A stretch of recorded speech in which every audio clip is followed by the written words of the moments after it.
Hello दोस्तों, मेरा नाम है ऋषभ और स्वागत है आपका फिजिक्स के इस नए लेक्चर में। कल के लेक्चर में हम लोग आवर्धन के बारे में पढ़े थे। आज का जो लेक्चर है हमारा वो दर्पण सूत्र को सिद्ध करने के लिए रहेगा। तो दर्पण सूत्र क्या होता है, सबसे पहले दर्पण सूत्र को सिद्ध करेंगे आज हम लोग। दर्पण सूत्र क्या होता है, 1/u प्लस 1/v बराबर 1/a। कोई भी देरी नहीं करेंगे, हम लोग सीधे इसको सिद्ध करेंगे। तो चलिए आज का सिद्ध करते हैं। तो सिद्ध करने के लिए सबसे पहले हम लोग क्या करेंगे कि सिद्ध करने के लिए एक हम लोग अवतल दर्पण बनाते हैं। अवतल दर्पण के दाईं ओर कलई किया रहता है। ये रहेगा क्या, पोल, ये रहेगा मुख्य फोकस और ये सेंटर। कोई बात कोई दिक्कत इसमें नहीं है। यहां चलिए अब इसमें हम लोग फिगर डिनोट करते हैं।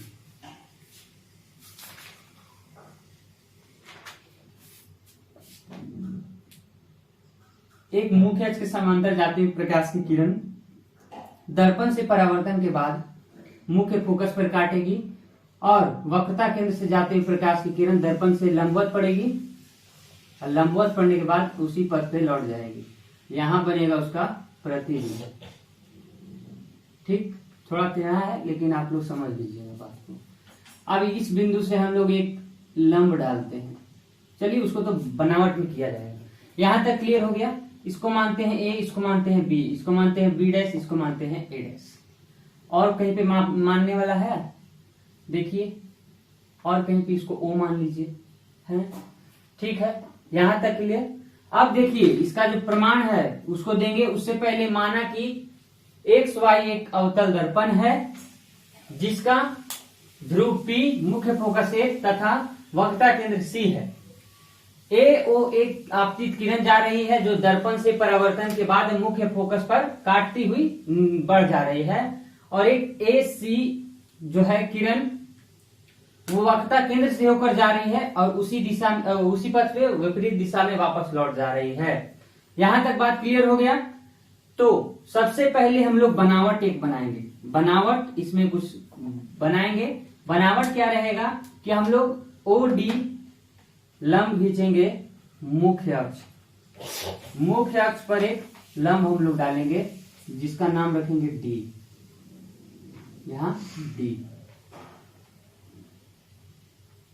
डी क्या है, ये डी बनावट है, मुख्य अक्ष है, सॉरी मुख्य अक्ष पर लंब है।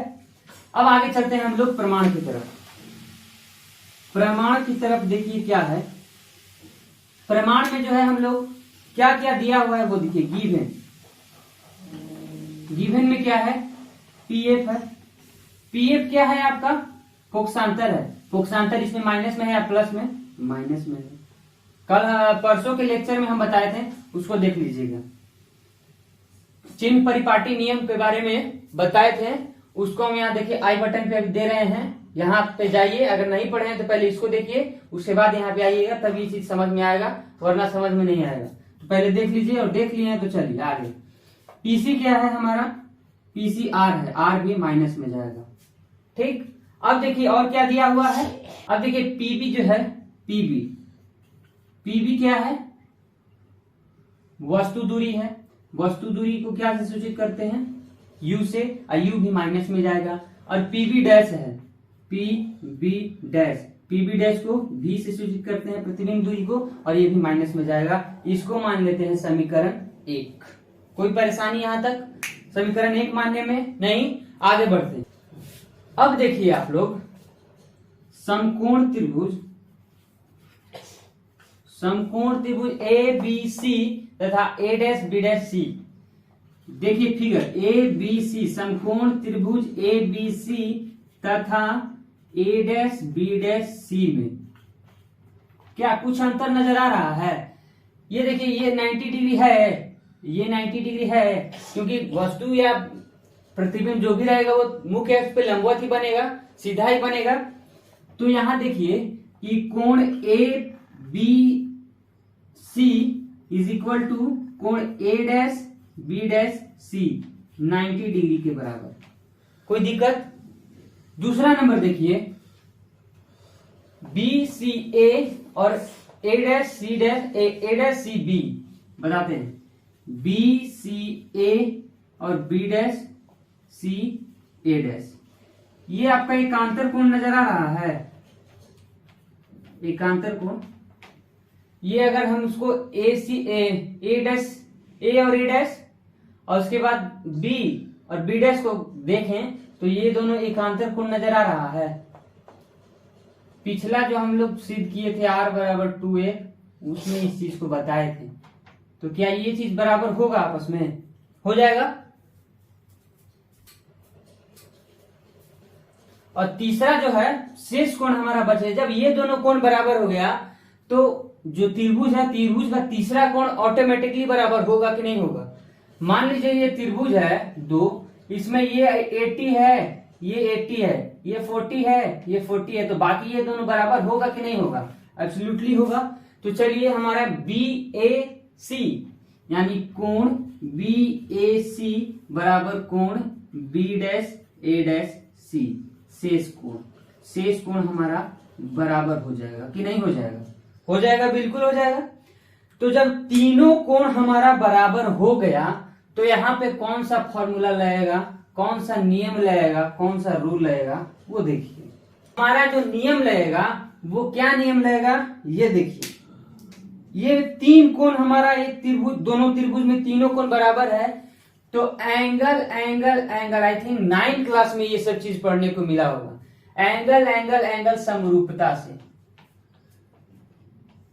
एंगल एंगल एंगल समरूपता से त्रिभुज ABC समरूप त्रिभुज A'(B')C होगा कि नहीं होगा, बोलिए होगा कि नहीं होगा। और जब दोनों त्रिभुज समरूप है तो उसकी भुजाएं आपस में बराबर होंगी कि नहीं, सम्मुख भुजाएं। AB जो है A'(B') बराबर BC जो है BC B'(C). कोई दिक्कत है यहां तक? अरे भाई जब समरूप है तो भुजाएं सम्मुख वाली आपस में बराबर होंगी कि नहीं होंगी, इसको समीकरण 2 मान लें। कोई परेशानी है यहां तक? नहीं है ना। आगे देखिए, सम्मुख भुजाएं संगत भुजाएं आपस में बराबर होंगी। ठीक है, यहां तक क्लियर हो गया। तो यहां जब आप देखिए कि 90 डिग्री ये जो है पहला 90 डिग्री से बराबर हुआ और दूसरा यहां पर सम्मुख कोण होगा, एकांतर कोण लिख दिए हैं, सम्मुख कोण से बराबर हो गया। और तीसरा जो है हमारा शेष कोण से बराबर हो गया। जो शेष कोण बचेगा वो बराबर होगा ही होगा। तो यहां तक हमारा समीकरण 2 समझ गए। अब देखिए हम लोग त्रिभुज ODF तथा त्रिभुज B'(A')F यानी A'(B')F में यहां भी देखिए ये दोनों त्रिभुज आपको समकोण नजर आ रहे हैं कि नहीं, समकोण त्रिभुज, समकोण त्रिभुज। ठीक, इसमें आप देखिए कि कोण A'(B')F बराबर कोण FDO 90 डिग्री के बराबर है कि नहीं है, हो गया।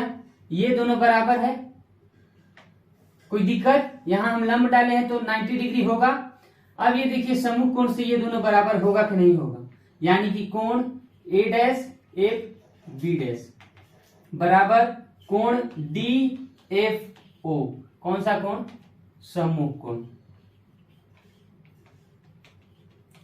दो कोण बराबर हो गया तो तीसरा कोण ऑटोमेटिकली बराबर हो जाएगा, यानी कि कोण B'(A')F बराबर कोण FOD। ये शेष कोण, शेष कोण आपस में बराबर होगा कि नहीं होगा। यहां पे भी तीनों कोण बराबर हो गया, तो जब तीनों कोण बराबर हो गया तो यहां भी एंगल एंगल एंगल समरूपता नियम से, समरूपता नियम से क्या होगा, एंगल एंगल एंगल समरूपता नियम से त्रिभुज ODF समरूप त्रिभुज A'(B')F। कोई दिक्कत? और जब ये हो जाएगा तो हमारा संगत भुजा आपस में बराबर होगा कि नहीं होगा, अर्थात OD बटा में A'(B') लिख सकते हैं बराबर DF बटा में B'(F। यहां तक हो गया क्लियर। ये तीसरा नंबर का हमारा समीकरण हो जाएगा, होगा कि नहीं होगा, कोई दिक्कत यहां तक नहीं है।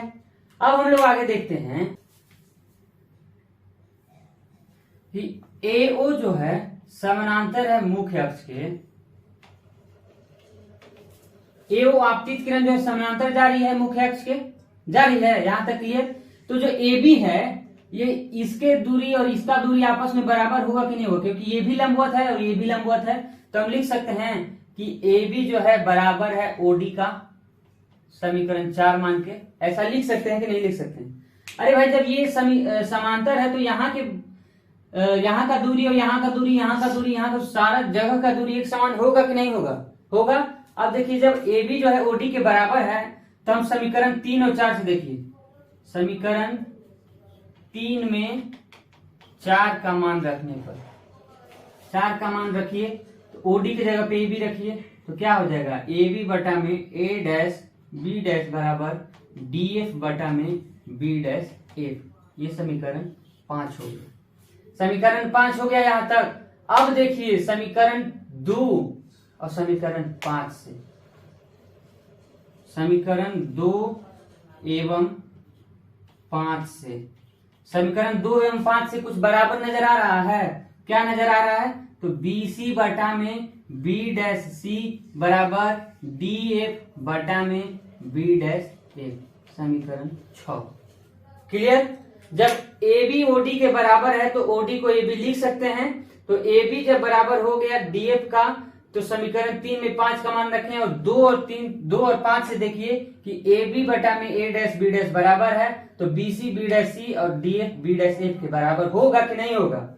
हो जाएगा। देखिए जो मान लेते हैं कि माना कि D बिंदु P के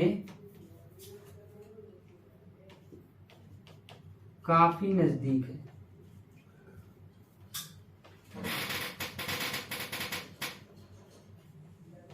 नजदीक है।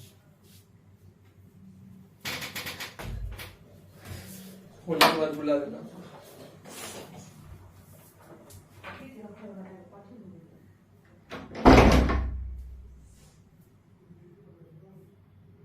तो जो DF है, DF हमारा PF के बराबर होगा कि नहीं होगा? समीकरण 7। कोई दिक्कत है?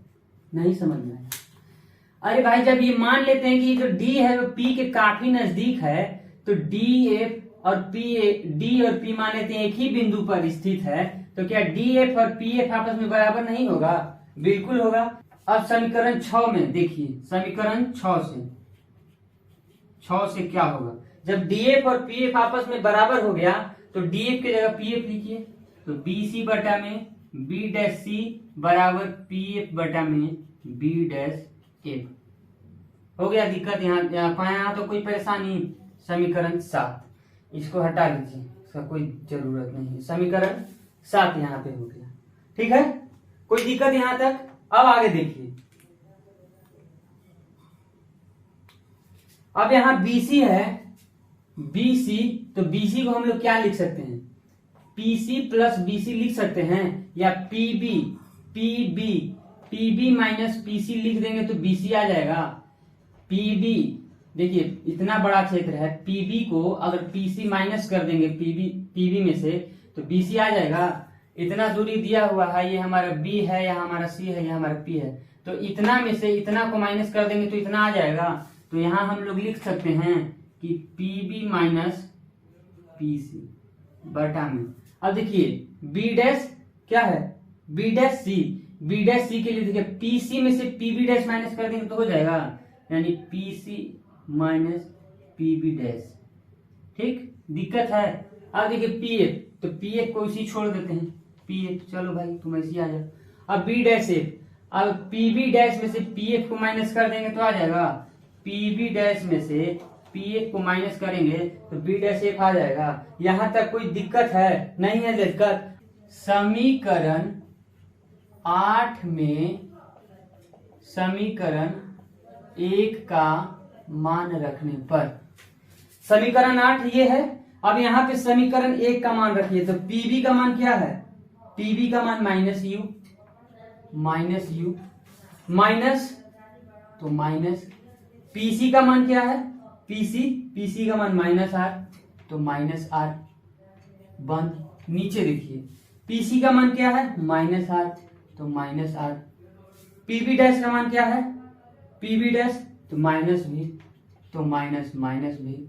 अब बराबर देखिए पीएफ का मान क्या है, पीएफ का मान माइनस एफ, तो इधर माइनस एफ बटा में पीबी डैश का मान क्या है, पीबी डैश माइनस भी, तो यहाँ लिखिए माइनस भी। फिर क्या है माइनस, तो यहाँ लिखिए माइनस। और फिर क्या है पीएफ, तो पीएफ का मान माइनस है, तो यहाँ कोष्ठ में लिख दीजिए माइनस है। कोई दिक्कत यहाँ तक नहीं है। तो इसको हम लोग ऐसे लिख सकते हैं minus U plus R, minus minus plus हो गया, और माइनस आर प्लस भी कितना हो गया, और माइनस एफ बटा में माइनस भी प्लस एफ। इतना लिख सकते हैं कि नहीं लिख सकते हैं, लिख सकते हैं। हम लोग क्या जानते हैं, हम लोग जानते हैं कि r बराबर 2f होता है, होता है। तो r के जगह पे हम 2f रख देते हैं, तो माइनस यू प्लस 2f बटा में माइनस 2f प्लस भी, माइनस एफ बटा में माइनस भी प्लस एफ।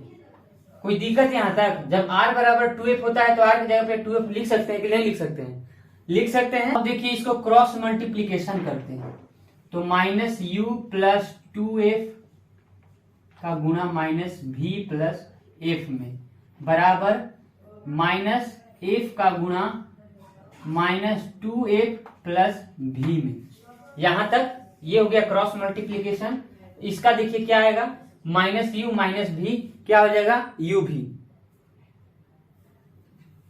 यू भी हो जाएगा। फिर माइनस यू प्लस एफ तो माइनस यू एफ हो जाएगा। उसके बाद 2f का माइनस भी में करिए तो क्या हो जाएगा, प्लस माइनस माइनस हो जाएगा, तो माइनस 2vf हो जाएगा। उसके बाद प्लस प्लस कीजिएगा तो क्या हो जाएगा, प्लस 2f स्क्वायर। कोई दिक्कत यहां तक नहीं है, बराबर। अब माइनस माइनस प्लस हो जाएगा, तो प्लस 2f स्क्वायर और minus plus minus minus vf।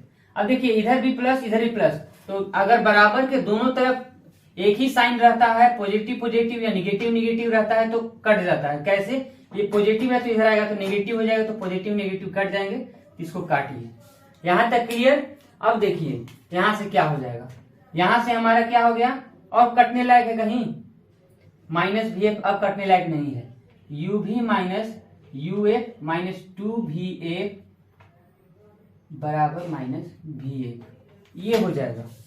ठीक, अब देखिए अब जो है यू भी को इधर छोड़ दे रहे हैं, और यू भी को छोड़ने के बाद माइनस, चलिए माइनस vf को यहां लिखते हैं, और ये जो 2vf है वो 2vf इधर आएगा, प्लस uf आएगा, बराबर के इधर जाएगा तो पॉजिटिव हो जाएगा, और ये माइनस रहेगा, तो ऐसे लिखेंगे तो कोई कठिनाई है आपको, नहीं है।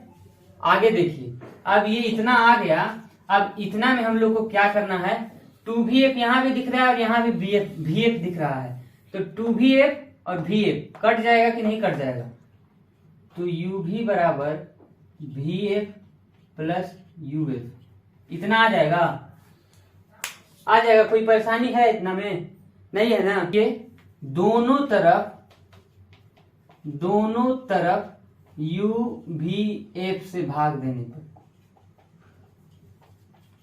अगर हम दोनों तरफ u भी f से भाग देंगे तो कोई चीज दिक्कत होगा, 2 से भाग देंगे दोनों तरफ तो कोई दिक्कत होगा, नहीं होगा।